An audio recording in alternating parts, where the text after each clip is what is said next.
E aí, turma, como vocês estão? Espero que todos estejam bem. A aula de hoje tem como tema a química orgânica e os compostos de carbono. Então, vamos lá. A química orgânica, antigamente, ela estudava aquelas substâncias que eram extraídas de organismos vivos, enquanto a química inorgânica estudava as substâncias extraídas de minerais. Mas com o passar do tempo, um cientista chamado Waller, ele conseguiu sintetizar um composto orgânico a partir de um composto inorgânico. Isso foi revolucionário, porque isso mudou toda a definição de química orgânica. Então, a partir desse experimento e com o passar do tempo, os cientistas determinaram que a química orgânica seria então o ramo da química que estudaria a maioria dos compostos formados pelo elemento carbono. Os únicos compostos que não são estudados na química orgânica são o monóxido de carbono, o CO, e o dióxido de carbono, que é o CO2. Esses dois compostos eles vão ser estudados lá na química inorgânica, porque eles pertencem à função óxido. Então, turma, se a química orgânica é a química do carbono, vamos falar algumas propriedades desse elemento químico tão peculiar. O carbono ele é um não metal pertencente ao segundo período do grupo 14 da tabela periódica, estando então na família que recebe o seu nome. Seu número atômico ele vai ser 6, isso significa que um átomo de carbono apresenta 6 prótons no seu núcleo. E outra característica que a gente precisa estar falando é sobre sua massa atômica. A massa atômica do carbono é 12,011 unidades de massa atômica. Certo, turma? Então aqui tem uma representação para um átomo de carbono. Então aqui no núcleo vai ter 6 prótons e a sua camada de valência, aquela camada mais externa, vai ter 4 elétrons. Já já nós vamos entender melhor por que esses 4 elétrons são importantes. O carbono, pessoal, é um dos elementos que apresenta um fenômeno interessante, que é chamado de alotropia. E devido a essa razão, o carbono ele é capaz de formar diferentes estruturas. Como, por exemplo, ele pode se organizar de maneira laminar e formar o grafite. O carbono pode se organizar também na forma poliédrica e formar então o diamante. Agora veremos onde nós podemos encontrar esse elemento químico. O carbono ele pode ser encontrado ligado a outros elementos químicos, formando uma diversidade de compostos. Se ele estiver ligado a 2 átomos de oxigênio, ele vai formar então a molécula de gás carbônico, que vai estar presente nos ciclos de respiração celular e na fotossíntese das plantas. O carbono ele vai ser a base da química orgânica. Então, turma, o carbono ele vai ser o elemento químico mais importante na química orgânica, sendo o objeto de estudo em muitas pesquisas. Está presente na constituição de compostos orgânicos naturais, como por exemplo DNA, proteínas e também os biocombustíveis. E também ele está presente nos compostos sintéticos, como nylon, borrachas, plásticos e diversos fármacos. Então, turma, o carbono ele é um elemento extremamente importante para a vida, como a gente viu aqui no caso da fotossíntese. E a gente encontra ele em diversos compostos orgânicos naturais, como por exemplo o DNA, que está no nosso corpo, nas gorduras, nas proteínas. E a gente pode estar encontrando também o DNA nos compostos sintéticos. Tem vários medicamentos que apresentam o carbono ali na sua constituição. Agora vamos falar sobre as propriedades do carbono com foco no número de ligações. A gente viu anteriormente, turma, que o carbono ele tinha quantos elétrons na camada de valência, que é aquela camada mais externa? 4, né? Então, para ele se estabilizar, ou seja, ficar com 8 elétrons, ele precisa fazer ligações. Quantas ligações que ele vai fazer?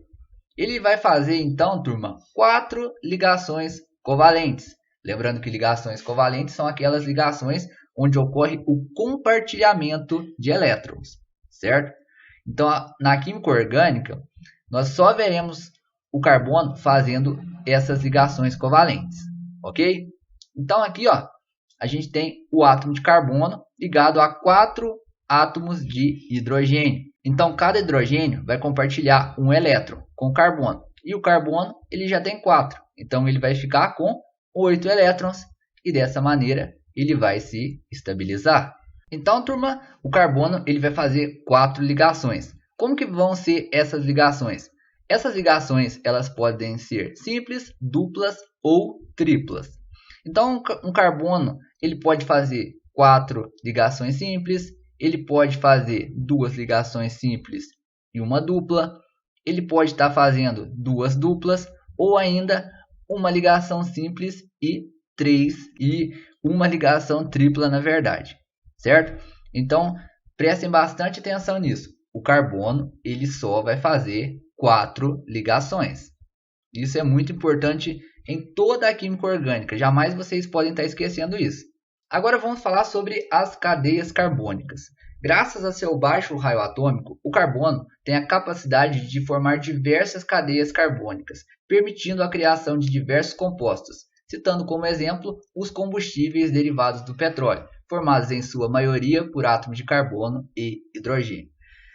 O que vem a ser então essas cadeias carbônicas? As cadeias carbônicas, pessoal, são moléculas de qualquer composto orgânico, ou seja, de qualquer composto que contenha carbono.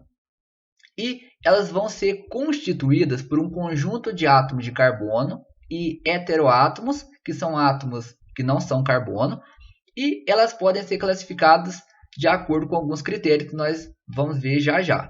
Então, o que são essas cadeias carbônicas? As cadeias carbônicas elas vão ser sequências de carbonos ligados entre si, certo? E pode haver entre esses carbonos heteroátomos, que são átomos que não são carbonos. Quando vocês verem uma cadeia carbônica, vocês vão estar entendendo melhor o que é.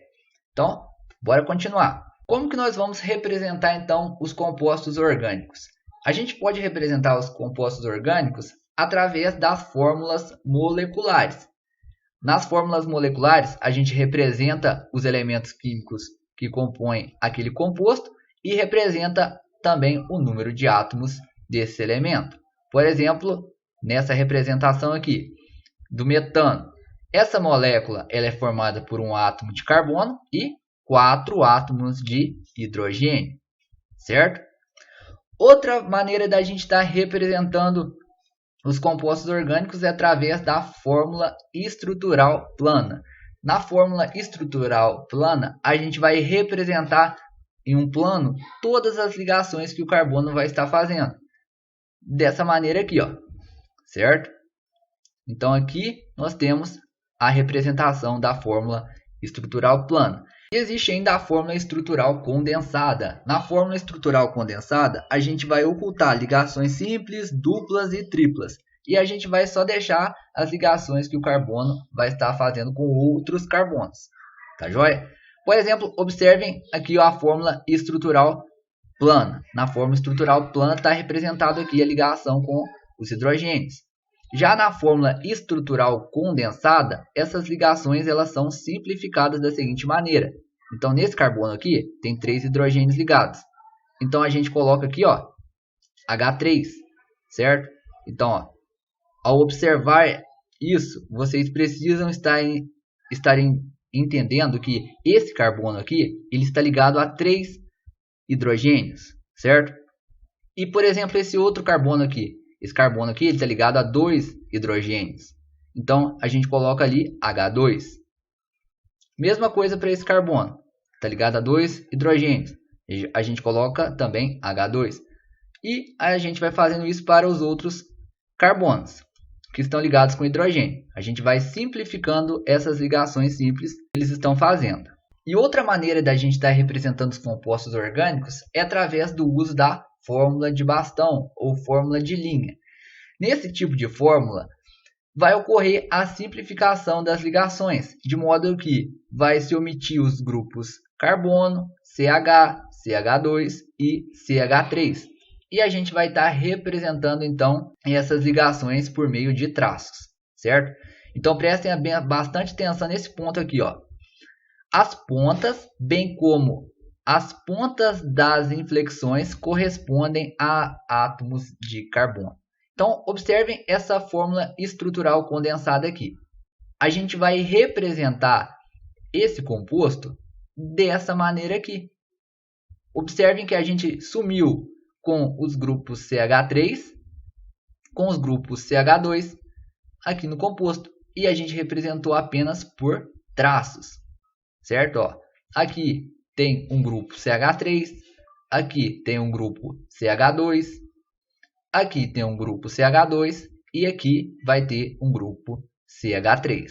E prestem bastante atenção, turma, que por exemplo nesse composto aqui tem o oxigênio entre carbonos. Lá na fórmula de Bastão, vocês precisam estar representando esse oxigênio. Ele não pode ser ocultado, ok? Ó, na fórmula de Bastão, a gente só vai ocultar os grupos C, CH, CH2 e CH3.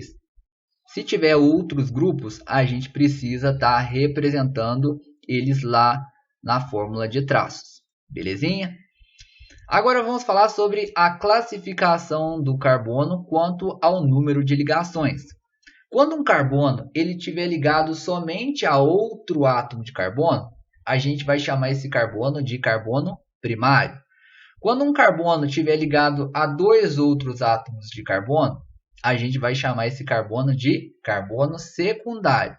E quando o carbono estiver ligado a 3 outros átomos de carbono, nós chamaremos esse carbono de carbono terciário. E se tiver um carbono que estiver ligado a 4 outros átomos de carbono, então nós teremos aí um carbono quaternário. Observem a estrutura desse composto aqui. Esse carbono, ele está ligado a quantos carbonos? Ele só está ligado a esse aqui, não é, turma? Então, esse carbono aqui, ele é um carbono primário.